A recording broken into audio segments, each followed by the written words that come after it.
only on the Discovery Channel.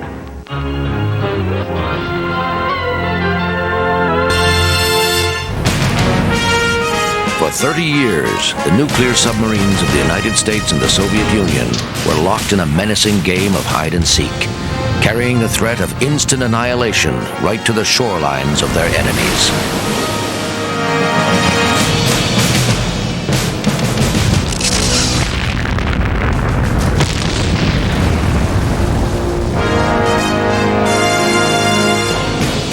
One of these deadly patrols, a disaster hurls 100 crewmen into a nightmare at sea. The Soviet sub K-219, armed with enough nuclear firepower to destroy the world, explodes in a lethal mixture of fire, water, and poisonous gas. Her captain and crew must risk their lives in the effort to avert a nuclear catastrophe just 1,200 miles off the coast of America.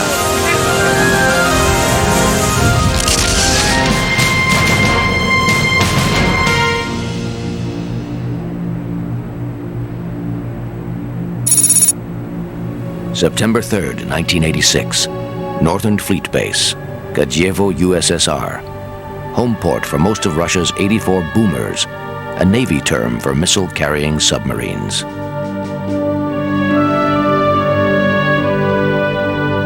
It is one of the most tense periods of a Cold War that has lasted for more than a generation. The Soviet submarine force is twice as large as the American fleet, sending a clear message to Washington that a nuclear war might be won beneath the sea. In the 80s, it became apparent that they'd built a rather substantial submarine-based nuclear deterrent capability. If they then came to conclude that they had a secure, capable deterrent which could, if nothing else, provide a second strike capability against the United States, then that could well tempt them to use their forces. We had to regain a great deal of strength because the Soviets had a marked edge in almost every area of potential conflict, in the air, under the sea, and on land. So we had to catch up very rapidly. That's always much more expensive. It's always much more risky, and we had to go a long way. In the Soviet fleet, aging craft like the K-219 make up the bulk of an overworked arsenal known to American intelligence as the Yankee class. K-219 has been in Cold War service for 15 years. This Yankee is longer than a football field, capable of maneuvering within a few hundred miles of the U.S. coast and launching 16 unstoppable nuclear missiles toward American military and metropolitan targets.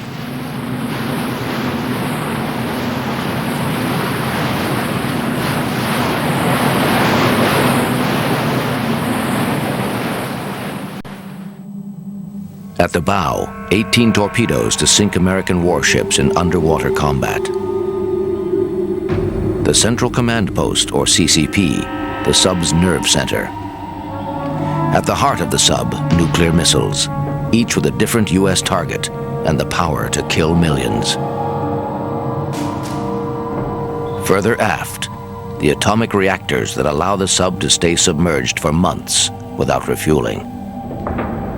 Finally, the rear machinery room with an emergency escape hatch. The Yankee-class SSBN was deployed along the East Coast and West Coast, and there was quite a bit of alarm about that. The Soviet Navy was spending a lot of its assets protecting the ability of the SSBNs to deliver those strategic missiles to targets in the United States. 0800 hours. Commander Igor Britanov takes K-219 out into frigid Arctic waters. This mission was similar to the 12 missions I had already accomplished. It was a combat patrol, maintaining constant readiness in the event that we received orders to launch a nuclear strike. We were to cross the Atlantic Ocean, make our way toward the coast of the United States, patrol in waters around Bermuda, and finally return to our base. Usually, such a patrol takes 75 to 80 days. K-219's missiles carry enough destructive power to obliterate all human life from New York City to Norfolk, Virginia. It is a threat that the United States cannot and does not ignore. American hunter-killer sub shadow the Soviet boomers, racing to stay within torpedo range in case of war, to destroy the Russian ship before her missiles can be fired. Американские подводные лодки, которые должны обнаруживать. American submarines had orders to hunt our subs down. They were everywhere, deployed from the Barents Sea near our coast all the way down to the areas we patrolled in the Central Atlantic. Центральной Атлантики. They could detect us literally anywhere. В любом месте. И моя главная задача как командира на всем этом переходе и дальше. My main responsibility as the commander was to do all I could to detect these American submarines and, if possible, escape them. Sending out K-219 is a Soviet countermeasure to a new American threat.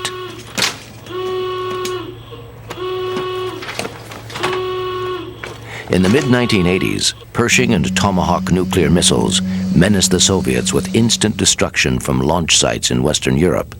Russia's response? Double missile sub-patrols in the Western Atlantic. K-219 is assigned twice as many long-duration missions and serviced half as often. Crews are hastily assembled, and Captain Britanov finds himself commanding a squadron of strangers. He barely knows many of the 119 men aboard.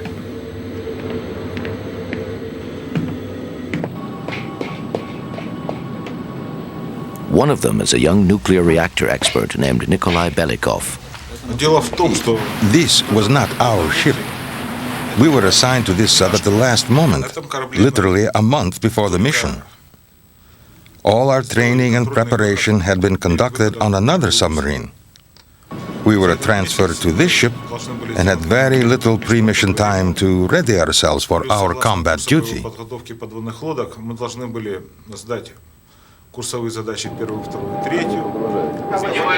The technical condition of the submarine was, well, satisfactory. K-219 is designed to carry 16 missiles, but one hatch is welded shut after an accident at sea. A constant reminder that this old boomer is past her prime. A corps of veteran officers must keep her on course, including navigator Yevgeny Aznabayev.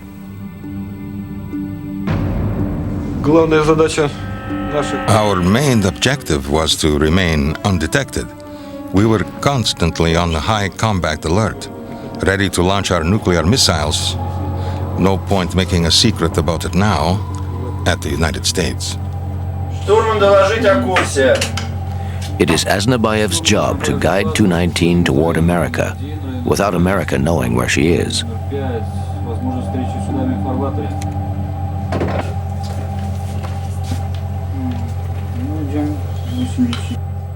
One of the finest nuclear engineers in the fleet, Gennady Kapitulsky, is responsible for K-219's fickle, aging reactors. Kapitulsky is mentor to a young submariner from a tiny northern village, Sergei Preminin.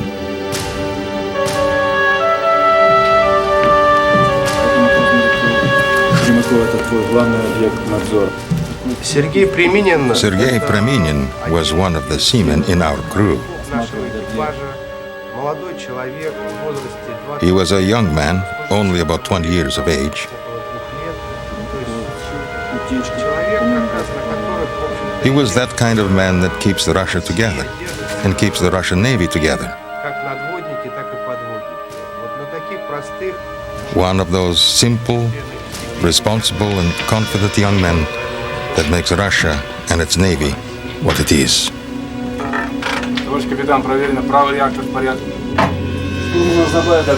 As the long voyage begins, each compartment reports its readiness to the captain. But weapons officer Alexei Petrachkov hesitates. Missile silo number 6 shows a slight leak. Petrachkov knows that when seawater contacts rocket fuel, The result is deadly nitric acid that could cause a missile fuel tank to blow up. But Petrachkov also knows the entire crew would be punished if a failure in his department were responsible for aborting K-219's mission. В отсеке все нормально. He decides to say nothing.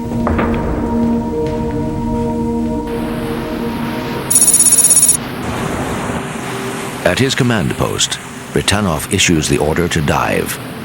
A last breath of fresh air before their scheduled 3 months submerged on a stealthy combat patrol.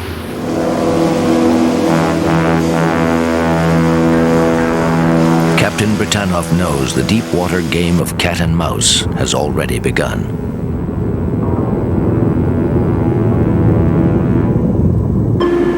The Soviet submarine may have been spotted by an American hunter-killer lurking just off the Russian coast. Hey, we've got another one. During the height of the Cold War, at any given time, the United States Navy probably had a minimum of about 6 submarines somewhere in the world on intelligence collection missions. That number could reach a high of as many as 12 or 15. The U.S. Navy will not disclose if K-219 was under surveillance as it left the Soviet Arctic. The missions of American hunter-killer subs remain classified.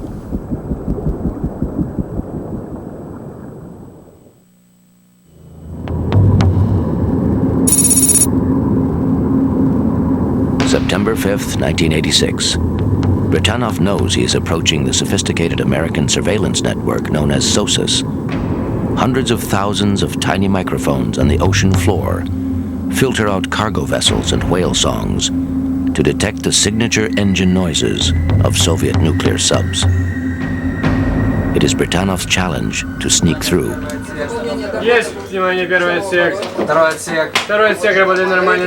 We tried to beat the SOSUS system by making it more difficult to identify the sound of our submarine. There are ways to do this. For example, we could get through the detection system by running just below the surface in a storm and masking our sounds in the noise of the waves. We could ride in the wake of a noisy ship. For 2 days, Britanov guides his submarine in the wake of a Russian freighter, a delicate and dangerous maneuver.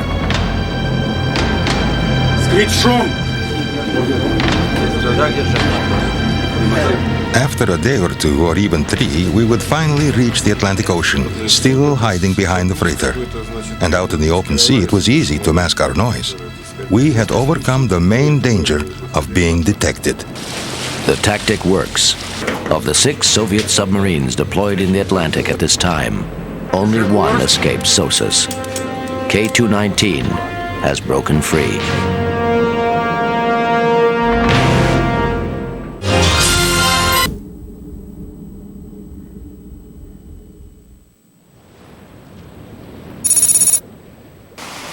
October 3rd, 1986. K-219 is 300 miles east of Bermuda. The submarine creeps close to the surface, bringing in a radio communication from fleet headquarters. The message is received. K-219 must return to her hiding place in the deep. But as the aging sub begins to dive, the change in outside pressure triggers one of the Cold War's most chilling disasters. Water floods into the leaking silo.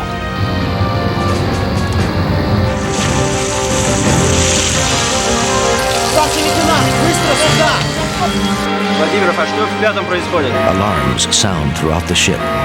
Suddenly, Captain Britanov is aware of the grave problem Weapons Officer Petrachkov chose not to report. I called the missile compartment commander and demanded a report on the situation. He did not answer me. But through the intercom, I could hear the crew working. I could tell that they were already using pumps to drain the leaking silo. I was beginning to realize that something serious was going on back there. I decided immediately to take my sub toward the surface, where it would be safe to sort out the problem. It is too late.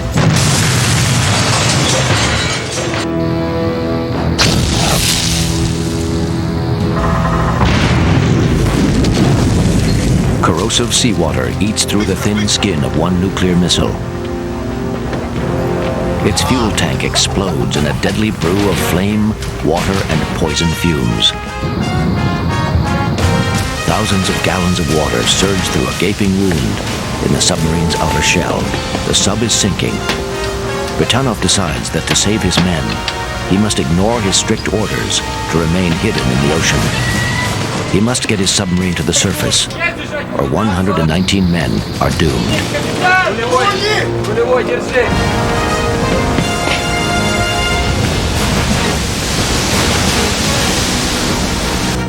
My mechanic and I simultaneously screamed out the same orders to blow all the ballast and get the sub to the surface.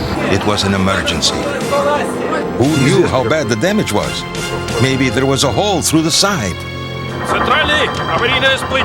The crippled sub strains against the tremendous pressure of the ocean. She violently breaches the surface.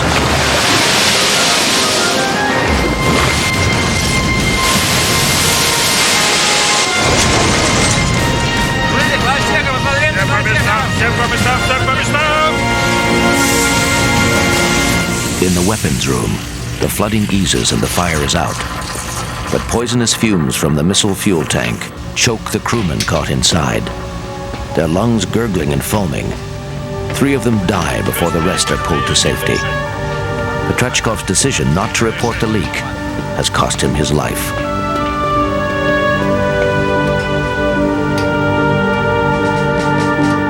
The punctured missile compartment is in the center of the submarine. Poison gas pours through compartment after compartment behind the damaged area.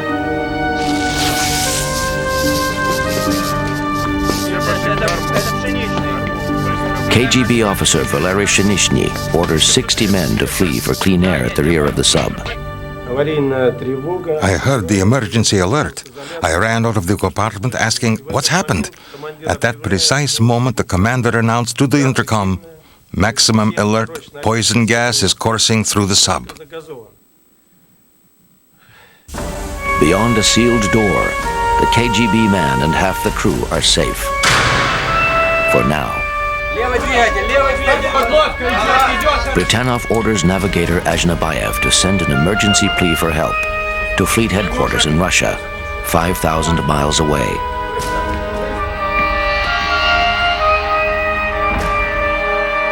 Moscow's instructions are cruel but clear. Keep the crew on board despite the danger, and wait for assistance from Soviet cargo vessels. Even though the nearest ships are 2 days' sail away, the Americans must not get their hands on K-219 and her deadly nuclear arsenal.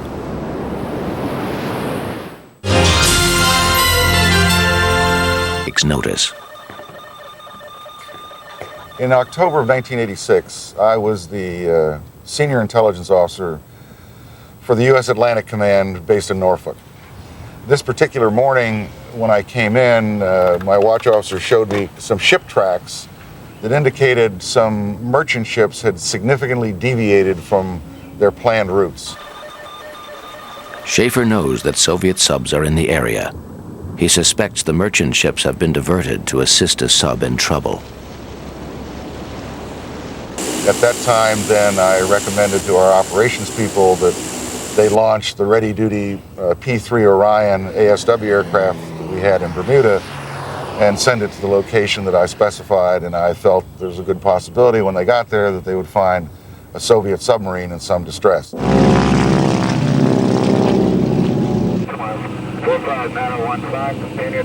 Schaefer's hunch is correct. His aircraft records a sight never before filmed in 4 decades of Cold War. A Soviet nuclear missile sub, stranded and smoking on the surface. She appears helpless, unable to move.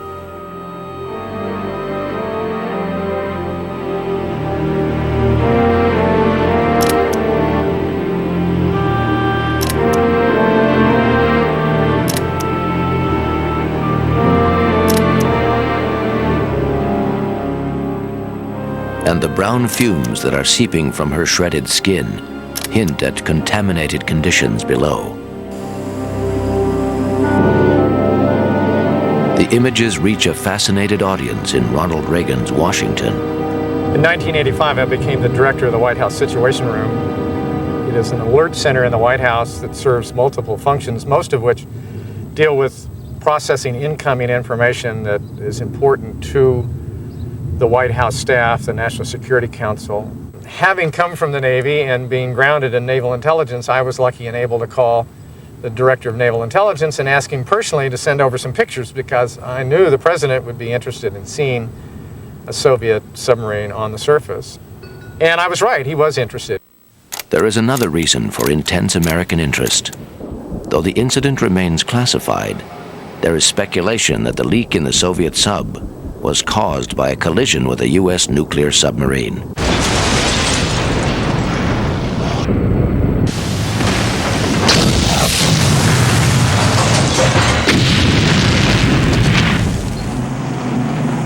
The sub in question is one of the Navy's finest hunter-killers, USS Augusta.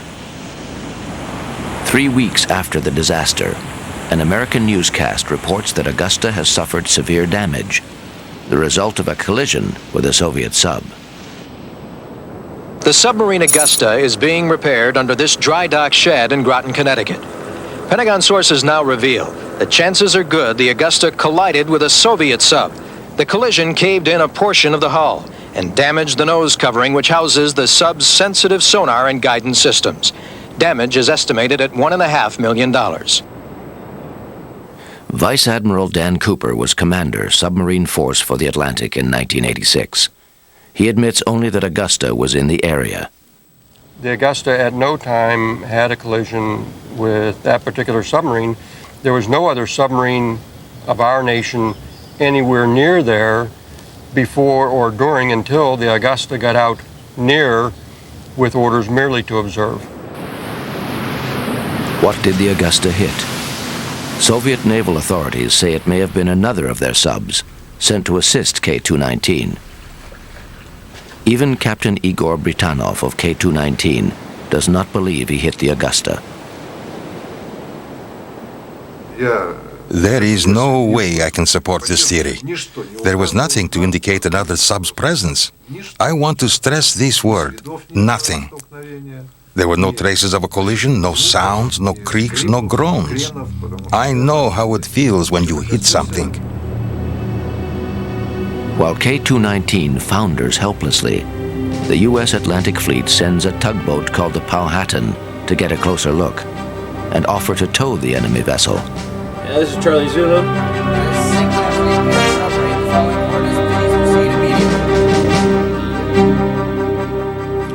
In Washington, the U.S. Navy reports that K-219 poses no danger to America. President Reagan receives an extraordinary personal message from Mikhail Gorbachev. The Russian leader assures Reagan that there is no chance of a nuclear disaster. But Gorbachev does not know what is happening aboard his own submarine. Poison gas is seeping toward the crew's refuge at the stern. Rubber door seals are being corroded by heat and acid. Each crewman is issued a mask and emergency oxygen canisters, but each canister lasts only 10 minutes, and there are only 30 left. Then, another crisis. At first, there were no signs of fire aboard the sub, but soon small fires began being detected in certain places, and then somewhere in the fourth compartment, a serious fire began. This fire destroyed the hydraulic system and damaged the reactor control panels. Both of these are located in that compartment number 4. Following my orders, the crew now had fires to fight. The situation went from bad to worse. Fire in the 4th, fire in the 6th, sparks flying in the 8th. Temperatures in the crew compartments reach 130 degrees. As the fire spreads, the nuclear reactors begin to overheat. The worst of all submarine nightmares is coming true.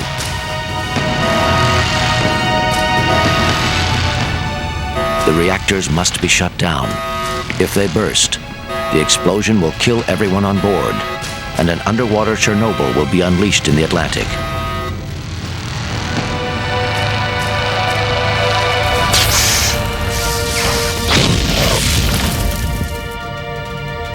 But the control rods that can cool the atomic reaction are stuck in the open position by the heat.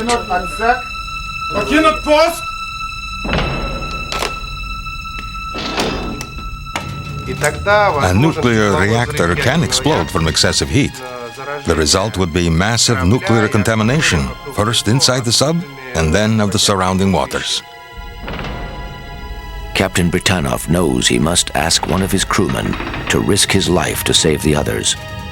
He selects Nikolai Belikov.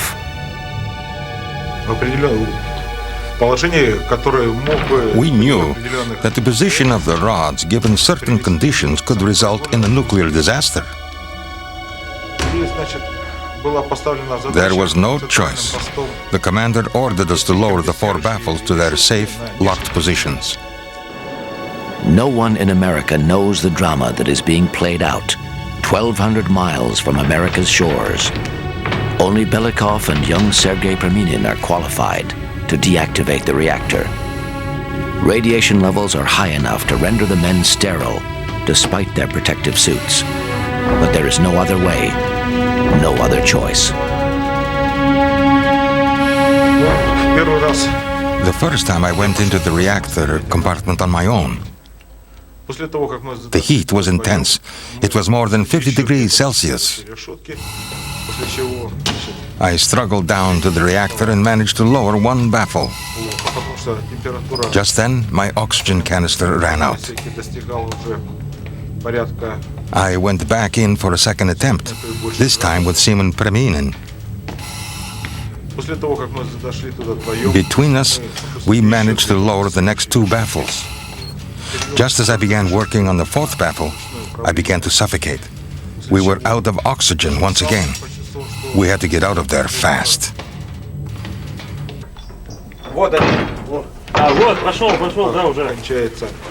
Preminin and I stumbled to the 8th compartment, and that's when I lost consciousness. Товарищ капитан, Беликов без сознания. Britanov and Shinishny know there is no alternative. Разрешите снова послать Preminin? Есть. Preminin must go back in. He is the only man who knows his way around the reactor room.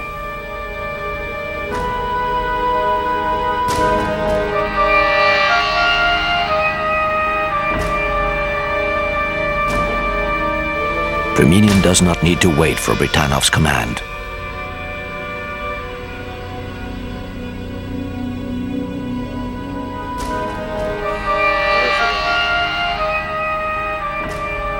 The lives of over 100 crewmates and countless unknowing Americans are in the hands of one Russian farmer's son.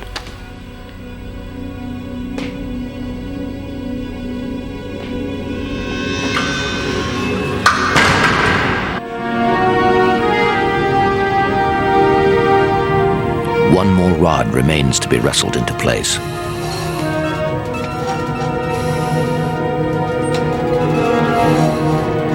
With superhuman strength, Preminin shuts down the reactor.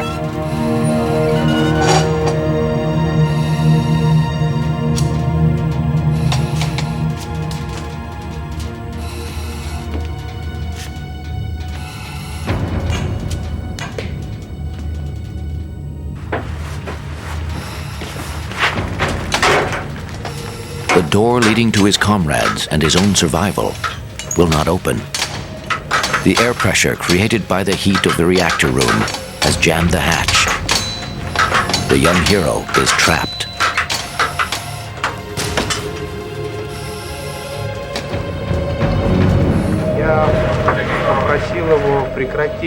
I told him not to talk in order to conserve his remaining energy and his last gasps of oxygen. Последние глотки кислорода, которые у него остались, и порекомендовал ему просто постукивать переговорным. In order to communicate, I told him to tap on his microphone and let us know that he was still alive and understood our orders. But in a few moments, I heard sobbing through the intercom. We all heard it.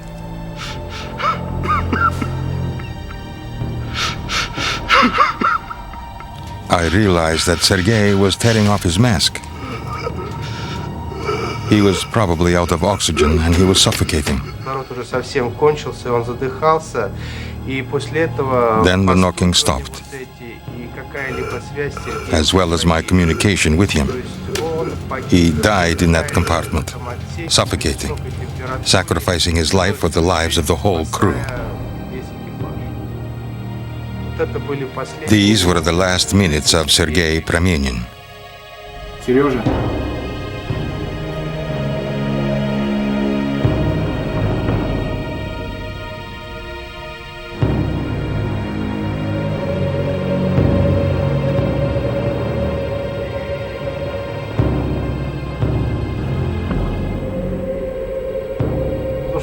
What Belikov and Pramenin did, I don't know how to describe it. Physical and moral heroism. He paid with his life for a great deed.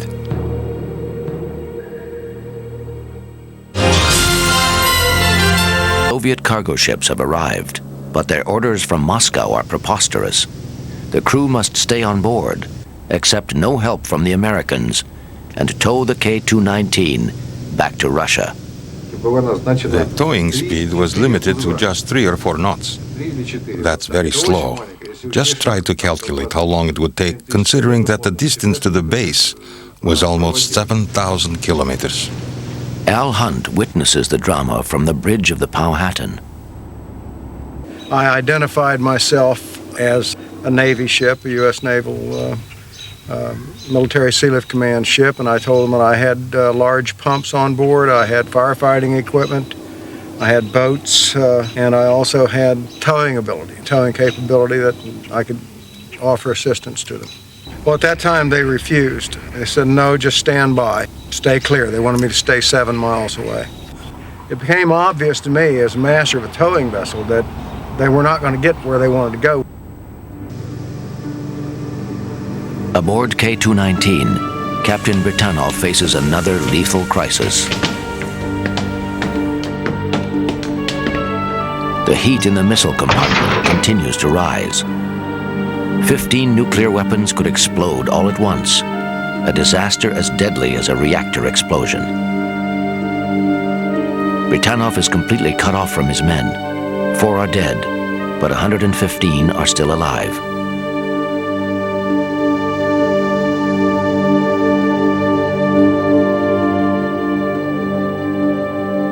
The captain decides to disobey Moscow and to sacrifice his own career to save his crew.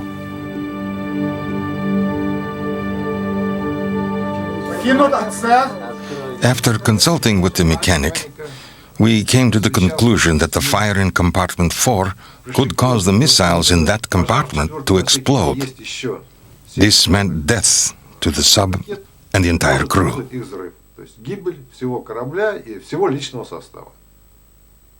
Considering this was a real possibility, I decided to move the crew to the Russian merchant vessel and stay behind, alone. The emergency hatch leads to clean air and safety.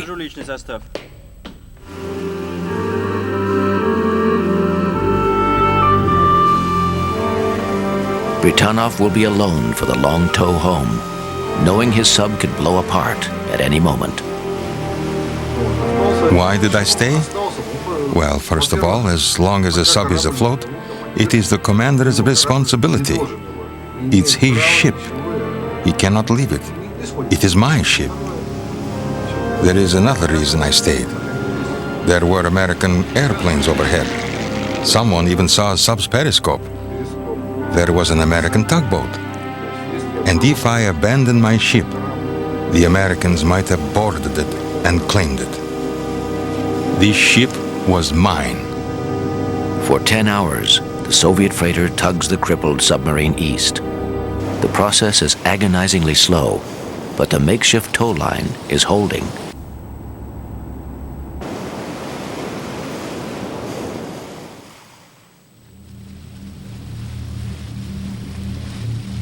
Then, in the dead of night, something goes wrong. Somewhere between 2 a.m. and 3 a.m., which was the darkest time of the night, suddenly the tow line snapped, and it snapped at its deepest point. It did not break at the freighter's stern or at the sub's bow. And since there was an American sub there, Augusta, I believe that they cut our tow line. Either they rammed it with their conning tower or with their hull. The U.S. Navy denies that the risky and provocative maneuver took place. If a U.S. submarine had been sent to the area of K219 to conduct surveillance of the activity, again, because of the rules and the laws of the seas, it would never get close enough to the activity related to the casualty or to the merchant ships to in any way interfere whatsoever with the ongoing activity. Alone on a drifting and dying vessel, in one of the most intense moments of the Cold War, Captain Britanov must make a decision. So close to the American shoreline, there is only one safe place for K219, the bottom of the sea. Observers and submarine experts speculate Britanov flooded K219. If he did, Britanov himself will never say. When I saw that the seawater had come up to almost 5 feet from the top of the conning tower, I knew that the sub would sink in a matter of seconds. I took down the ship's flag and jumped into a raft. I looked back and saw the stern and the screws lift up above the water. That was the last time I saw it. It wasn't sinking vertically, it was sinking like this. And then the screws disappeared.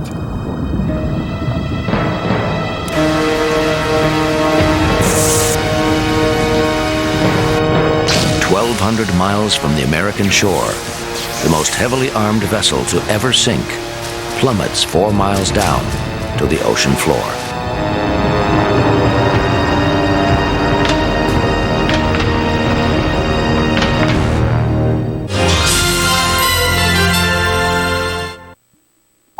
"115 survivors of the Soviet sub K219 arrive at the port of Havana in communist Cuba. For them, it is a dizzying tropical dream.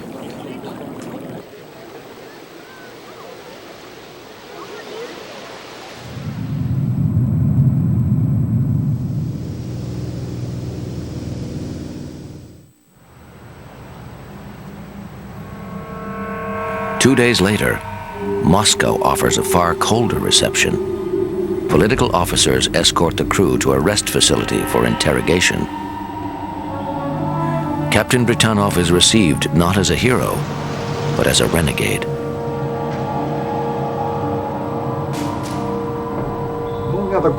I got the distinct feeling that both the Navy and the military were looking for a scapegoat, trying to blame someone for the disaster. This is exactly what happened. They blamed everything on us. Everything was our fault. There were no problems whatsoever in the Navy, no technical problems with the sub. Then I was ordered on a vacation. When I came back, I learned that my political officer had been dismissed. Now it was my turn. I was dismissed from the Navy as unfit for service. Britanov faces life in prison, but fate intervenes. Right outside Red Square, a young German aviator lands a small aircraft and makes a laughingstock of Soviet security. Heads roll in the Soviet military, and a new, more progressive leadership pardons Igor Britanov. Today, Britanov and his crew are fighting to reclaim his reputation as an unsung hero of the Cold War.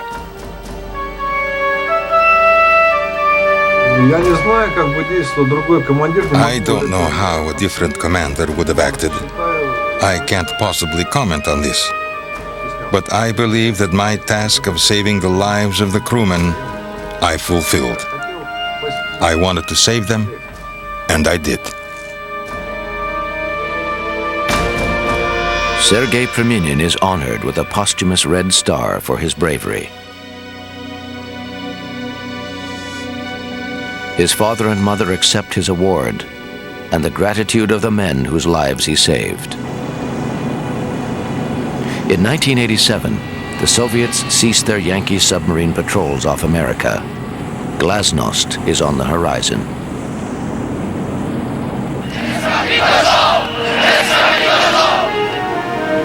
The Cold War is over. The West has won.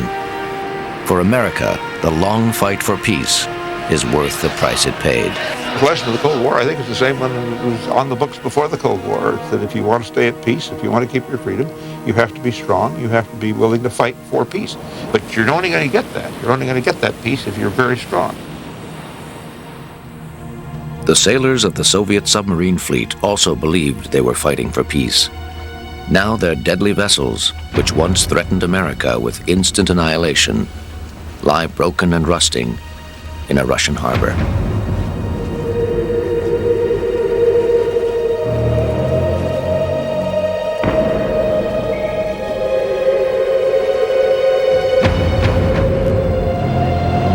The men who sailed and suffered in them have not been forgotten.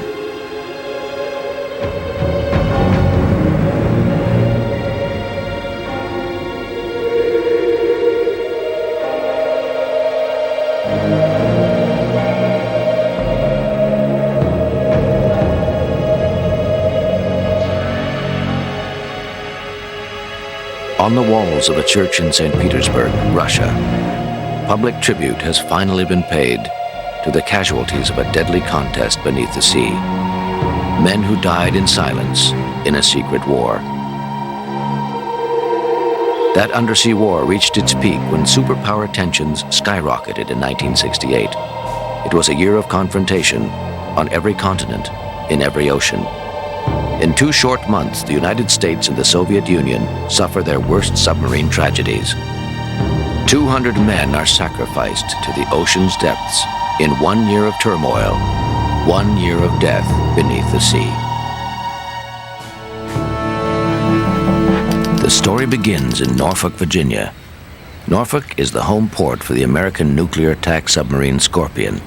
At dawn, Scorpion readies to depart for a covert mission in the Mediterranean Sea.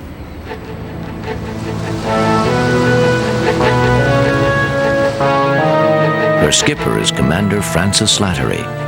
He has orders to lead his crew against a Soviet nuclear threat in European waters.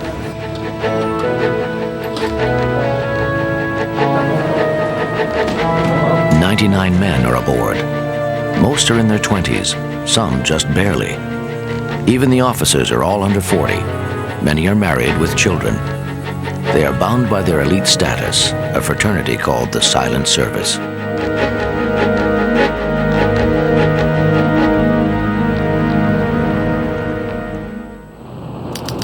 Oh, 900 hours, Scorpion leaves Norfolk.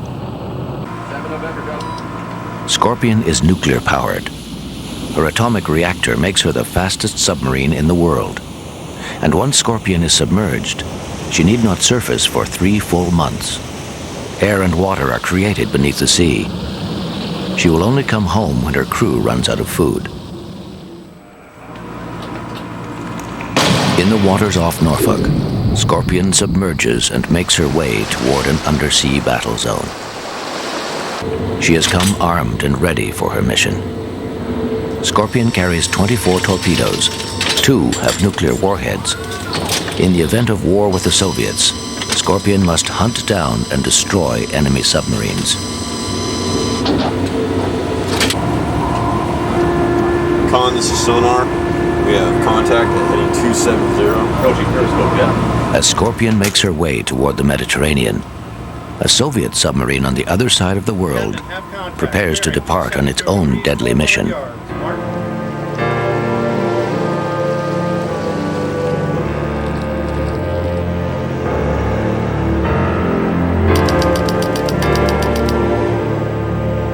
February 24th, 1968, Vladivostok, USSR. The nuclear-armed submarine numbered K-129 prepares to leave on a 2-month mission. Her task is to aim nuclear missiles at America.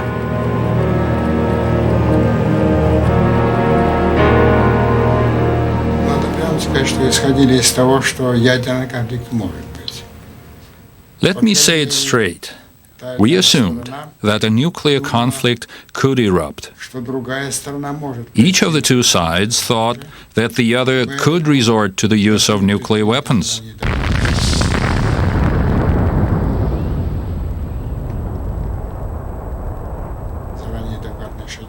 Therefore, adequate steps had to be taken in advance, which would enable us to prevent a thermonuclear war, or in case it did start, to deliver a proper, adequate blow to the enemy.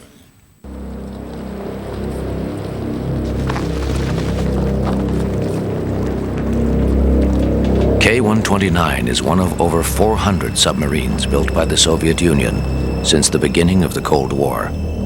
Small, diesel-powered and deadly, she carries 3 atomic missiles, each with the power to kill millions of Americans.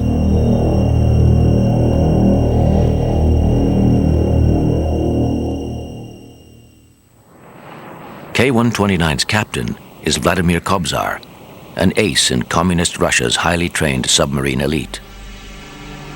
97 men are under his command. They are young, alert, and fiercely loyal to the communist cause.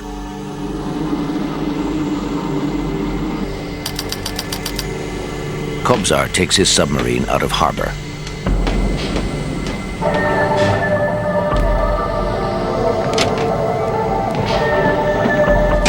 Старший механик, доложить обстановку по службам. Есть обстановка по службам. Отбой учебной тревоги! Отбой учебной тревоги! Старший помощник. Осмотреться в отсеках. Есть осмотреться в отсеках. Первый отсек. Второй отсек. Второй отсек. Третий отсек.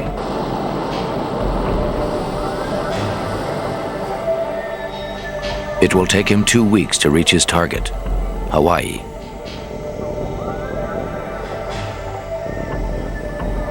America's tropical jewel, Hawaii, ravaged by the Japanese in World War II, would be a certain casualty in the next World War with the Soviet Union. The Cold War is at its height. The slightest false move could trigger nuclear war. The United States watches as the Soviet submarine force grows in numbers, not yet sure what role these submarines would play in a nuclear conflict. And part of that was driven by our understanding of, our limited understanding of what they were trying to do.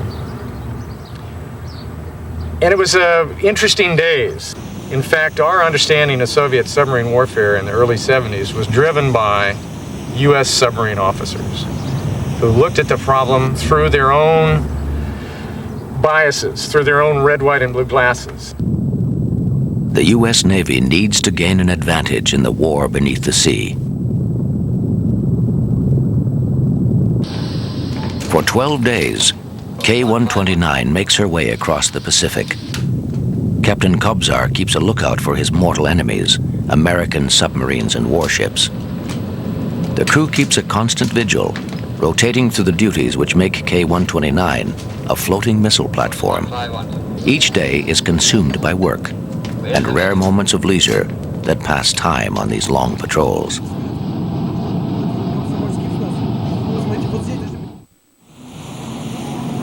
Diesel subs such as K-129 must surface almost half of every day while underway at sea. The submarine runs on battery power while submerged, and these batteries are recharged by diesel engines on the surface. These are the tense moments when the nuclear-armed sub is most vulnerable to detection.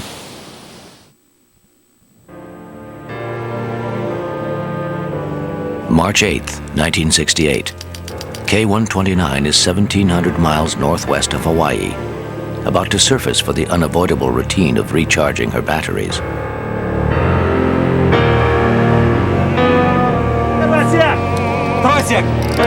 All seems normal in the control room. It is a maneuver Captain Kobzar and his crew have conducted hundreds of times before.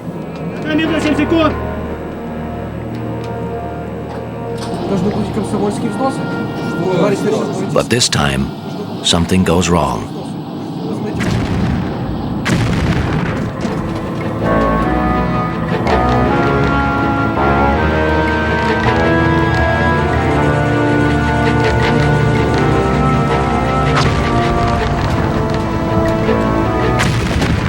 massive explosion in the middle of the sub blows a 10-foot hole in the hull of K-129.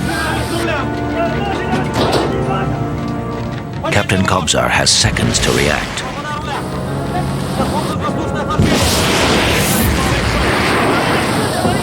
The sub is sinking fast. There's not even time to send an SOS. 98 men face the violence of a submarine being ripped apart. There is no chance of escape as K-129 is gripped in the pressure of the deep. K-129 plummets 4 miles down, crashing nose first into the seabed. 98 men are dead. It is the greatest loss of life in the history of the Soviet submarine fleet.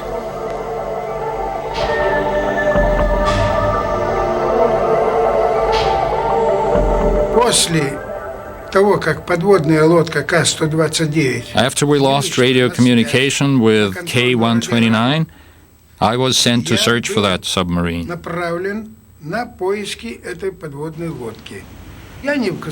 was personally in command of 11 ships. We went to look for her down the route of her deployment. For 6 weeks, Betts battles a North Pacific storm as he leads the search for K-129. No wreckage is found. He concludes the sub must have sunk, and the Soviets have no way of locating her on the bottom. The search is called off.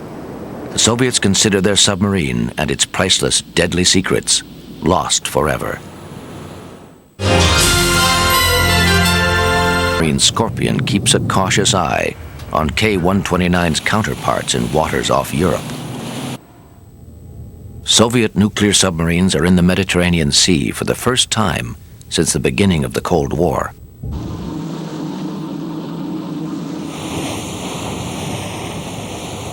Admiral Valentin Ponikarovsky commanded a Soviet submarine division in the Mediterranean in 1968.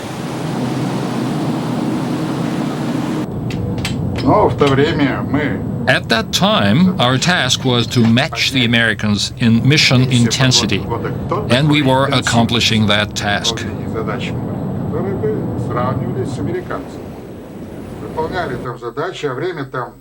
Those years were quite tense on the high seas. As you might recall, it was quite a hot time in the Mediterranean. Since the beginning of March, Scorpion has stealthily roamed the Mediterranean.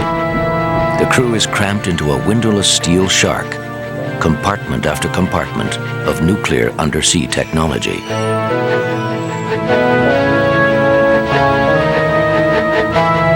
Long weeks pass without seeing the sun. Strict radio silence is maintained at all times in order to avoid Soviet detection. Life on Scorpion is orderly, cramped, and isolated. Submarine service means sacrifice and pride. Crewman Ronnie Williams writes a letter home explaining his sense of fulfillment aboard Scorpion. Ronnie was very proud of his time in the Navy, and he wrote several letters home, and his later letters were very philosophical. He was continually talking about how much he wanted to improve himself and how he wanted to get a better education and how much he loved the Navy. He was very happy with what he was doing. On one of his last letters, his comment was, "I sure like what I'm doing.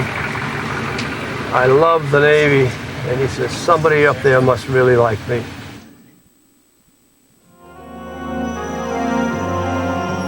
Chief of the boat, Walter Bishop, is both leader and friend to the men under his command.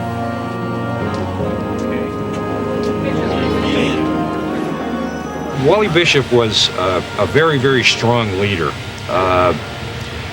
He is one of the few people that you meet in a lifetime that has the ability to lead and also be a friend and also be a confidant. If you did have problems, you could go and speak to him about these problems. The crew of Scorpion are a fraternity, bound by a deep secret. They share the risks of the most dangerous yet unknown missions of the Cold War. Scorpion is a spy sub. Most Americans don't know but the U.S. nuclear-powered attack submarine was probably the most effective intelligence collector during the Cold War. Why so effective? Well, first of all, it could carry out any number of different missions. It could simultaneously collect a great variety of kinds of intelligence, from acoustic intelligence to intercepting communications to collecting radar data, measuring radiation levels, taking pictures, doing visual intelligence. Scorpion collects data on the Soviet Navy. These photographs are actual images from a Scorpion spy mission. Maneuvering new course, 080 degrees. 080 degrees, aye, sir. She also records the sounds of Soviet submarines, each one with its own distinct signature. In the blind undersea war, sound is the only way to stalk the enemy. As Scorpion gathers intelligence on the Soviet threat, Washington makes plans for another, much more risky spy sub operation. The Soviets have lost their submarine K-129, and only America knows where it is. The U.S. Navy has pinpointed the location of K-129 using a top-secret spy network called SOSUS. Hundreds of thousands of listening devices spread all over the ocean floor track the movements of Russian submarines. One of these microphones has heard the death throes of K-129. Only 1 month after K-129 is lost, America hatches plans to find her. Soviet submarine hardware, communications, and weaponry might be photographed and even recovered, giving the U.S. Navy the advantage it needs. The sub's deadly nuclear missiles offer the greatest prize. So far, U.S. analysts have only been able to glimpse these in distant Soviet military parades. K-129 is in international waters. American intrusion could be seen as an act of war. U.S. President Lyndon Johnson decides it's worth the risk. Beyond him, only a handful of people know about the hunt.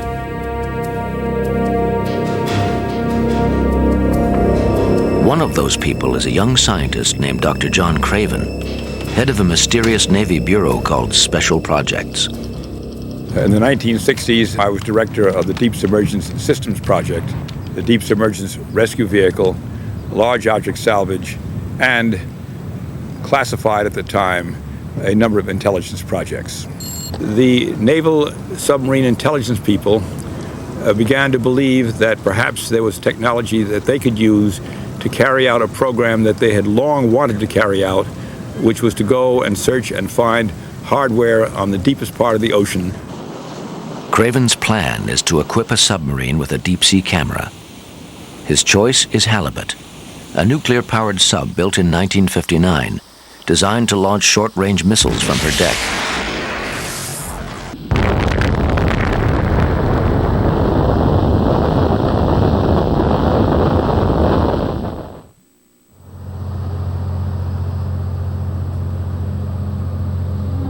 The sub is secretly taken to Hawaii for a new mission.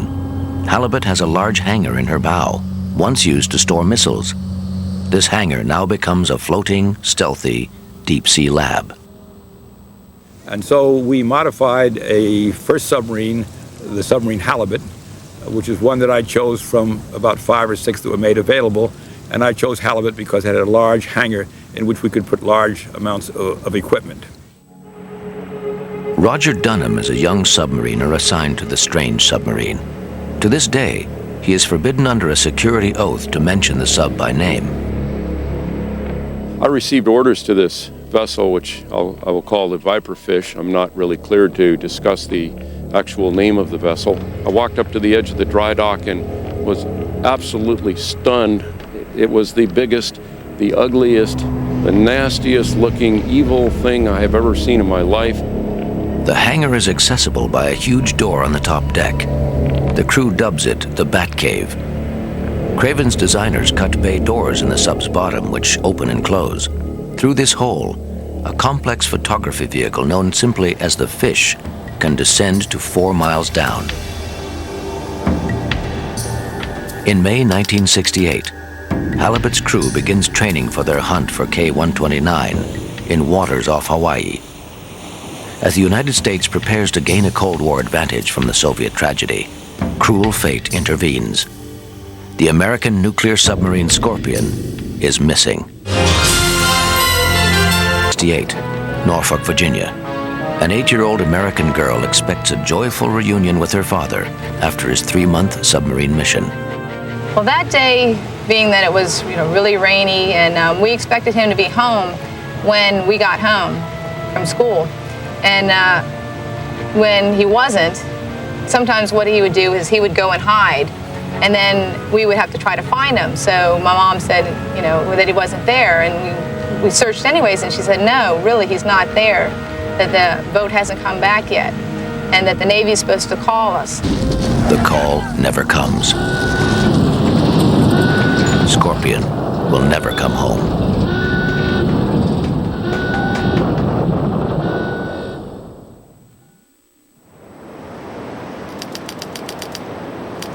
The Navy publicly declares submarine missing. Ships, submarines, and aircraft fan out along Scorpion's track.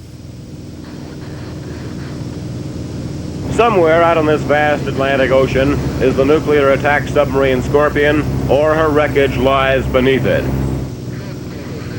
Searchers find no oil slicks, no debris. Scorpion has disappeared in the vast Atlantic. Scientist John Craven is diverted from the hunt for the Soviet sub K-129 to help find Scorpion. But the Navy's secret listening system, SOSUS, has no answers.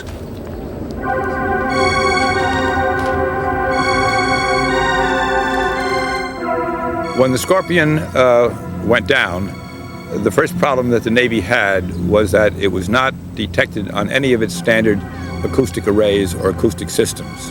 It could have been anywhere between the Mediterranean and Norfolk, the entire Atlantic Ocean, because there had been no communications during that transit. SOSUS is designed to detect Russian subs. It filters out other noises. If Scorpion sank, SOSUS could not hear it. But Craven has his own secret sources. A small ocean laboratory in the Canary Islands has one microphone in the sea. The Air Force has 2 others, thousands of miles away from Scorpion's last position. Incredibly, there are faint blips on all 3, all leading to one point in the ocean. 4 sleepless days after Scorpion failed to return to Norfolk, John Craven gives the Navy their best hope of finding their lost submarine.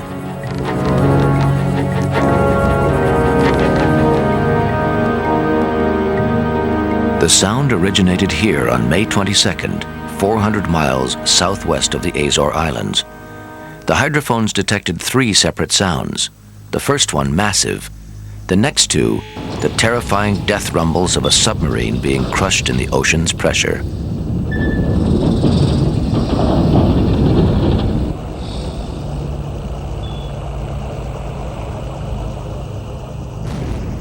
The Navy is skeptical of Craven's acoustic evidence. It assigns just one ship, the deep ocean research vessel Mizar, to Craven's position. Using underwater cameras and sonar, Mizar trawls the area. The waters are over 10,000 feet deep. It could take Mizar months to find Scorpion, if Scorpion is in fact here.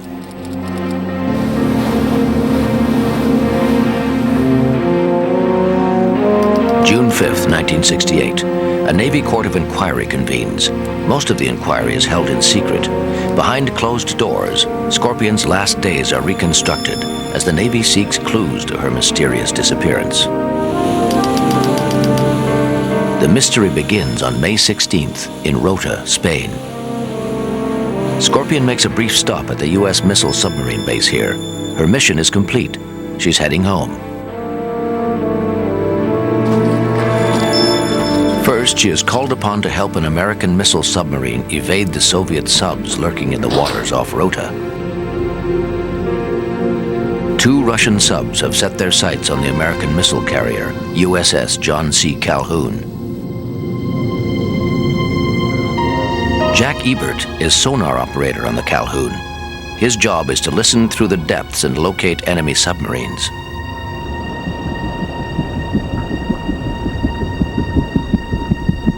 We knew leaving port that there was usually going to be some Soviet boats out there waiting for us to try and track us. Our role was to avoid them at all costs. We did not want them to even know we were in the area. And once they moved on, we would go back to our normal operating conditions. Calhoun must escape her Russian hunters. Scorpion is called in as a decoy. Captain in control. I believe the powers that be called the Scorpion into our op area because she was close and to run interference for us and to break off contact. Scorpion enters the area where Calhoun silently waits. The Russian subs hear Scorpion and take hot pursuit. The missile sub Calhoun is free to go her way, undetected.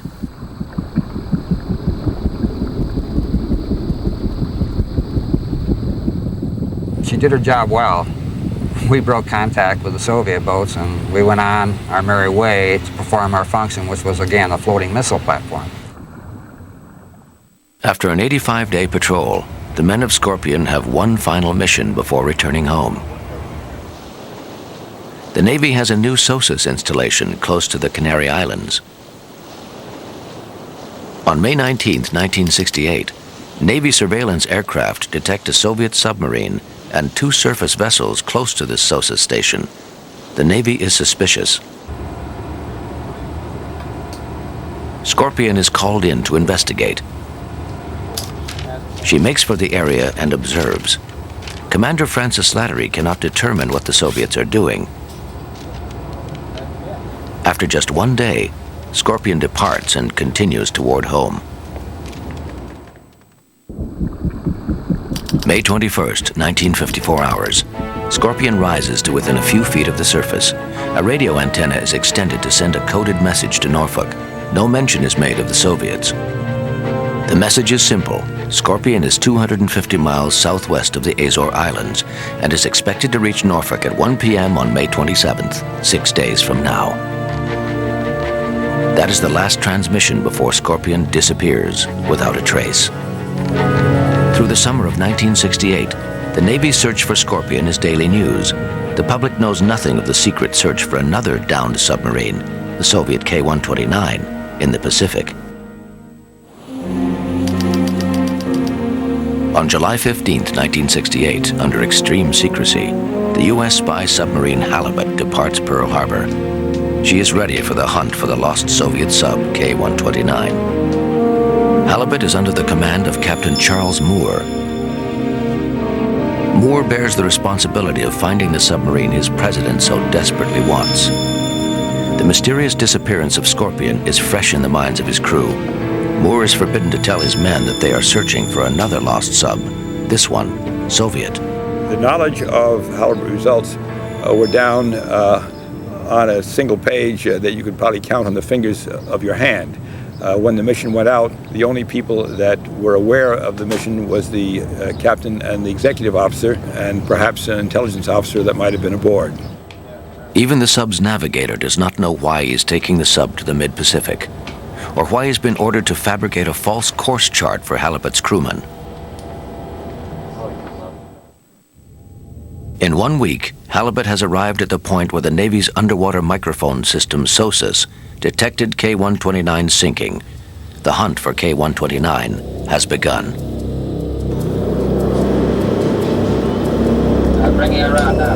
The SOSUS data is approximate. The fish must scour the ocean floor 18,000 feet down in a 5-mile radius. The mission could take months. If you picture an airliner flying at 20,000 feet, lowering a device on the end of a cable out that great distance all the way down to near the ground, you get some concept of what the technological difficulties were.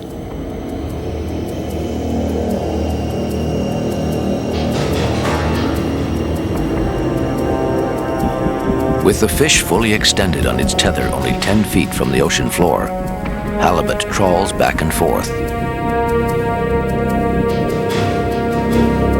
Halibut's photographer has not been told what he's looking for.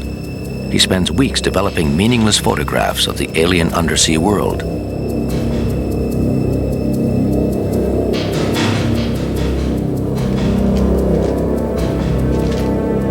takes 4 weeks of blind, tedious searching. Then, Moore is summoned to Halibut's Batcave.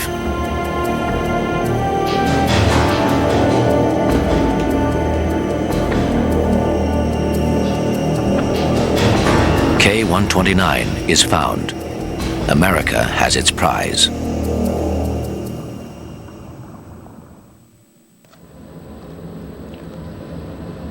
When the photographer first photographed it, he became aware that they were photographing a downed submarine, and he was then cleared at some level, but he was not aware of the significance of what he was photographing. One of K-129's 3 nuclear missiles is still inside the sub. Halibut provides the United States its first close look at Soviet nuclear missiles. The information is vital to understanding how the distant, secretive Soviet enemy might wage nuclear war. 32,000 pictures are taken of K-129. To this day, not one of them has been declassified. Soviet Admiral Nikolai Emelko has a sinister explanation for the secrecy. He believes that an American submarine rammed and sank K-129. Среди многих версий, почему она погибла, Among the many theories about the cause of her death, I and many others hold that she sank after being rammed by the American submarine, the Swordfish. лодка Swordfish, американская. Вот поэтому This is why the Americans knew where she had sunk. утонула.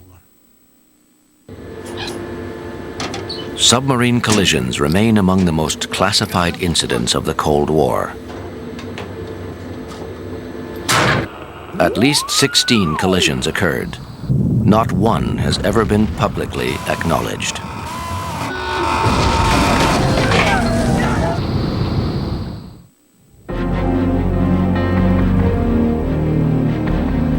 But in Yokosuka, Japan, just 9 days after K-129 crashed to the bottom, a Japanese photographer snaps this photo of Swordfish.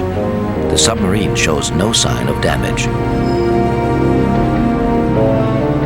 Soviet officials will not give up their conviction that this submarine killed 98 men.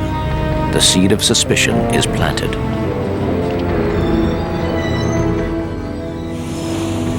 After 3 weeks over the wreck of K-129, Halibut goes home to Pearl Harbor. Captain Moore congratulates the crew on a job well done. The mystified crew can only wonder what the mission was. Captain Moore is greeted at the pier by a U.S. intelligence officer. He hands over a briefcase filled with photographs. These are taken to Washington. Straight to President Lyndon Johnson. He decides the men of Halibut deserve special but strictly secret recognition. Johnson awards them the Presidential Unit Citation, the highest award a submariner can receive. Not one man knows why he has been decorated. At the very time when the men of Halibut are being honored, another submarine search finally comes to an end. The Navy has located its lost Scorpion.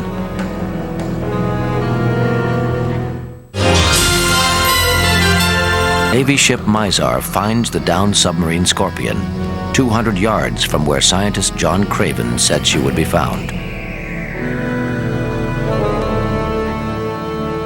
The former killer, now a nuclear ghost ship. The wreckage produces more questions than answers. Scorpion is in 3 pieces, broken in her middle. Her hull must have been penetrated, but how? No one knows.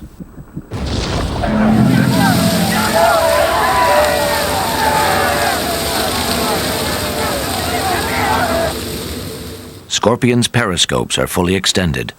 She must have been close to the surface when disaster struck. And there is another mystery. Scorpion was supposed to be heading for America, yet she is facing Europe.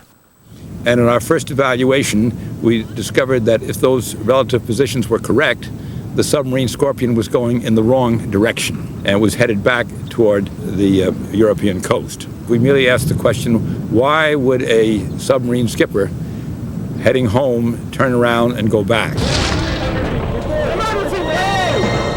Experts scour the wreckage for evidence of a collision with a Soviet submarine. Just as the Soviets accused the American sub Swordfish of sinking K-129, American analysts must determine if the Soviets sank Scorpion. The possibility is terrible, but real. Значит, я о том, что встречались наши подводные лодки и с американцами. Well, I can think of a mass of examples when our subs had close encounters with American submarines. Была инструкция. In those years, American submarine commanders had orders to engage in very risky maneuvers against our subs in order to record our propeller noises. They would record our sub's propeller noises, process the recordings, and build a data bank. The aim was to enable them to identify every single submarine of ours in the ocean depths, its type, and even its name.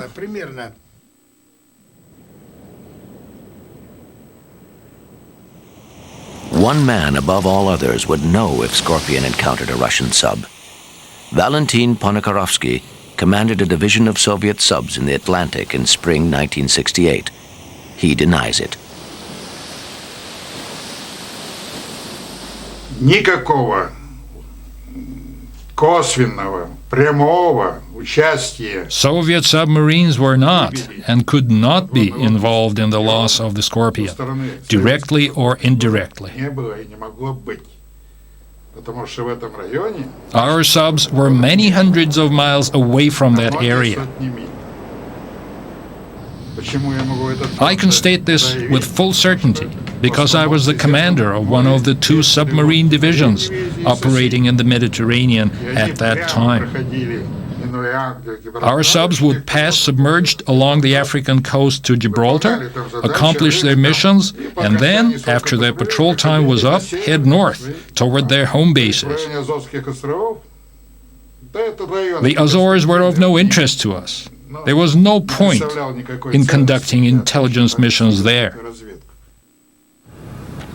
John Craven seeks another explanation to the Scorpion mystery. He finds it.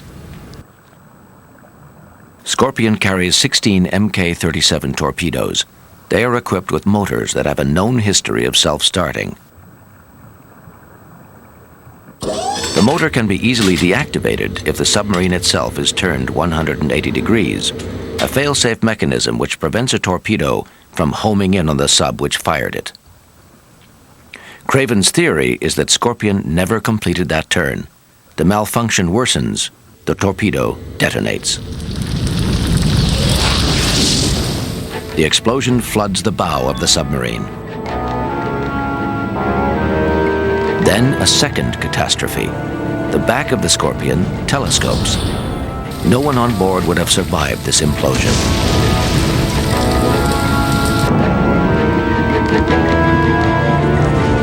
At just over 2,000 feet from the surface, Scorpion breaks apart.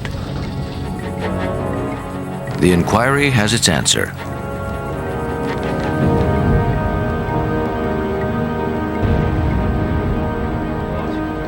It reluctantly accepts John Craven's torpedo theory as the most likely cause of the Scorpion tragedy.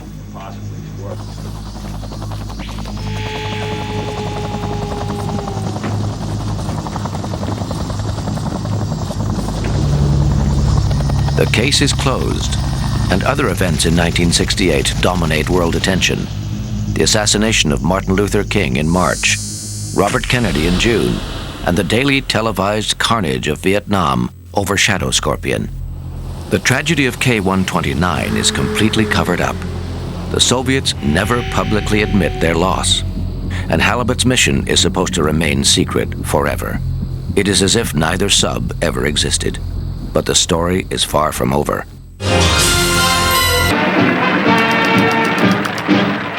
I, Richard Billhouse Nixon, do solemnly swear that I will faithfully execute the office of President of the United States. So help me God. January 1969. Richard Nixon replaces Lyndon Johnson as President of the United States. Nixon is shown the spy sub Halibut's photos. He wants more than mere pictures. He wants the sub K-129 itself. And he wants the CIA to get it. The covert operation is codenamed Project Jennifer.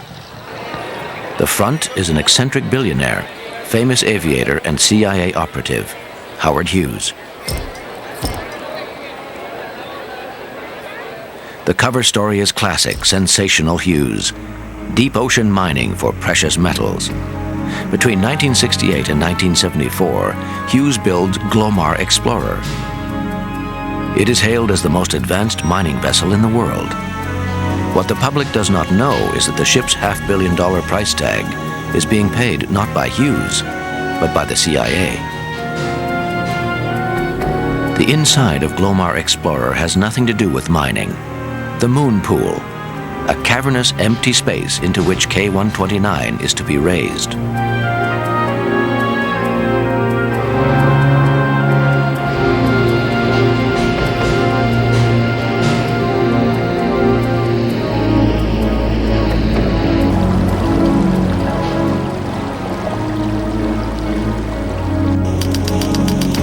On July 11, 1974, Project Jennifer begins. The huge ship hovers over the site of K-129. Descending at an agonizingly slow 1 inch per second, a gigantic mechanism nicknamed Clementine takes 2 days to reach the submarine. The operation is maintained in a control room adjacent to the moon pool. Clementine captures K-129. The 2-day ascent begins.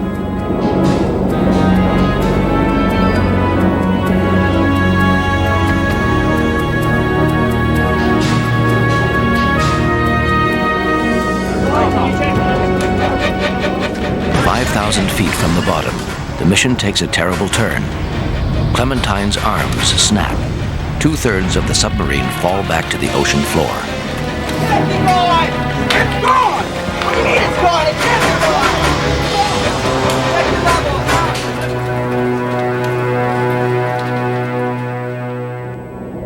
The crippled Clementine continues to bring a fragment of K-129 toward the surface. The remaining forward third is brought on board for examination. It tests highly radioactive. CIA men in protective suits dismantle the submarine. K-129's nuclear weaponry is taken apart, piece by piece. The shattered remains also produce another prize. Communications gear, the sub's secret link to Moscow, is now in American hands.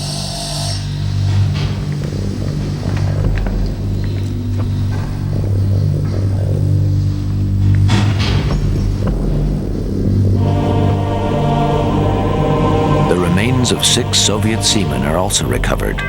They are buried at sea in Soviet tradition. The ritual is filmed with hopes that should the Cold War come to an end, there is proof of American respect for the unfortunate dead.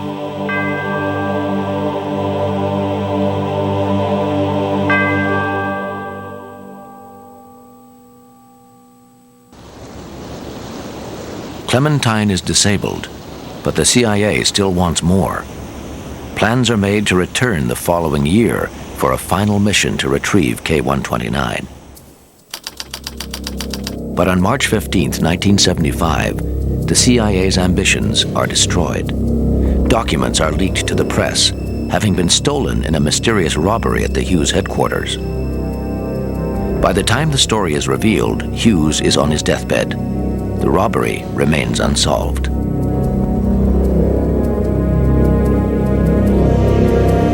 Soviet leaders are furious. Their long-lost submarine and 98 missing men exposed by the American media. They can do nothing. Неправомерно было, конечно, поступок американцев.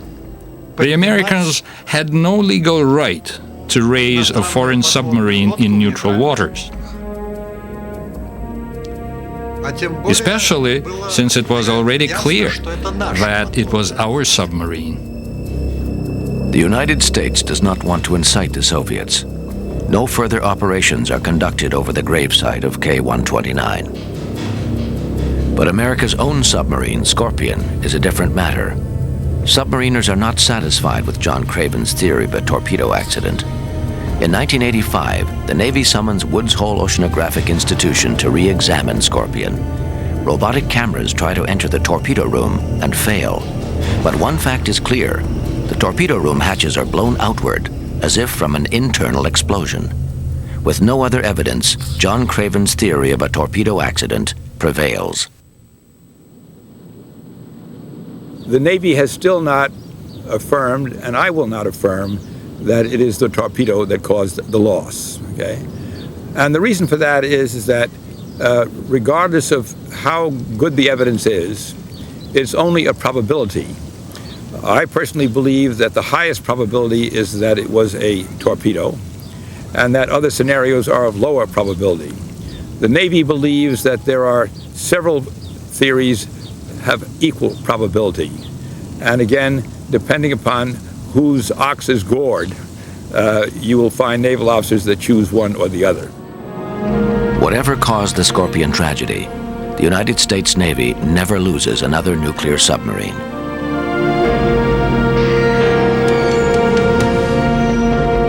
The Cold War would have other submarine casualties, but not two in 1 year, only 2 months apart. The men of Scorpion and K-129 did not die in vain. Their missions were part of the balance which kept the world from nuclear destruction.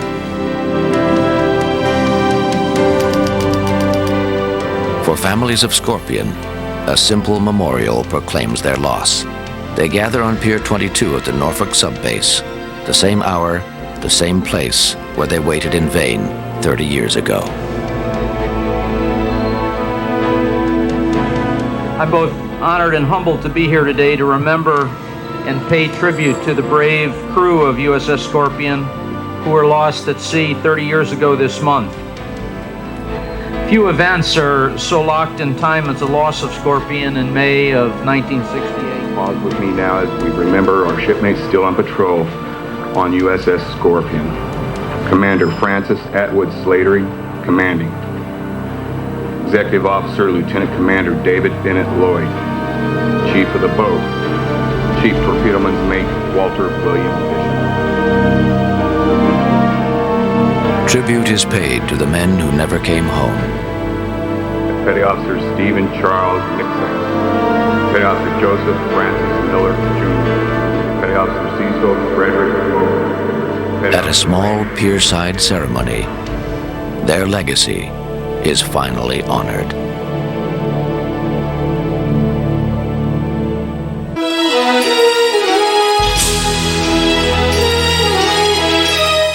Get up-to-the-date facts and information on the web daily by logging on to Discovery.com. Right here, right now. Discovery.com. This Wednesday, uncover ancient stone temples and remote island palaces on Discover Magazine.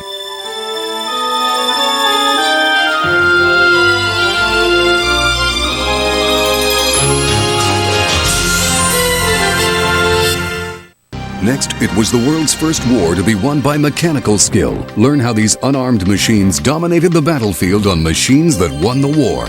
And today they carry enough power to destroy the planet. Submarine disaster on the Inside, coming up.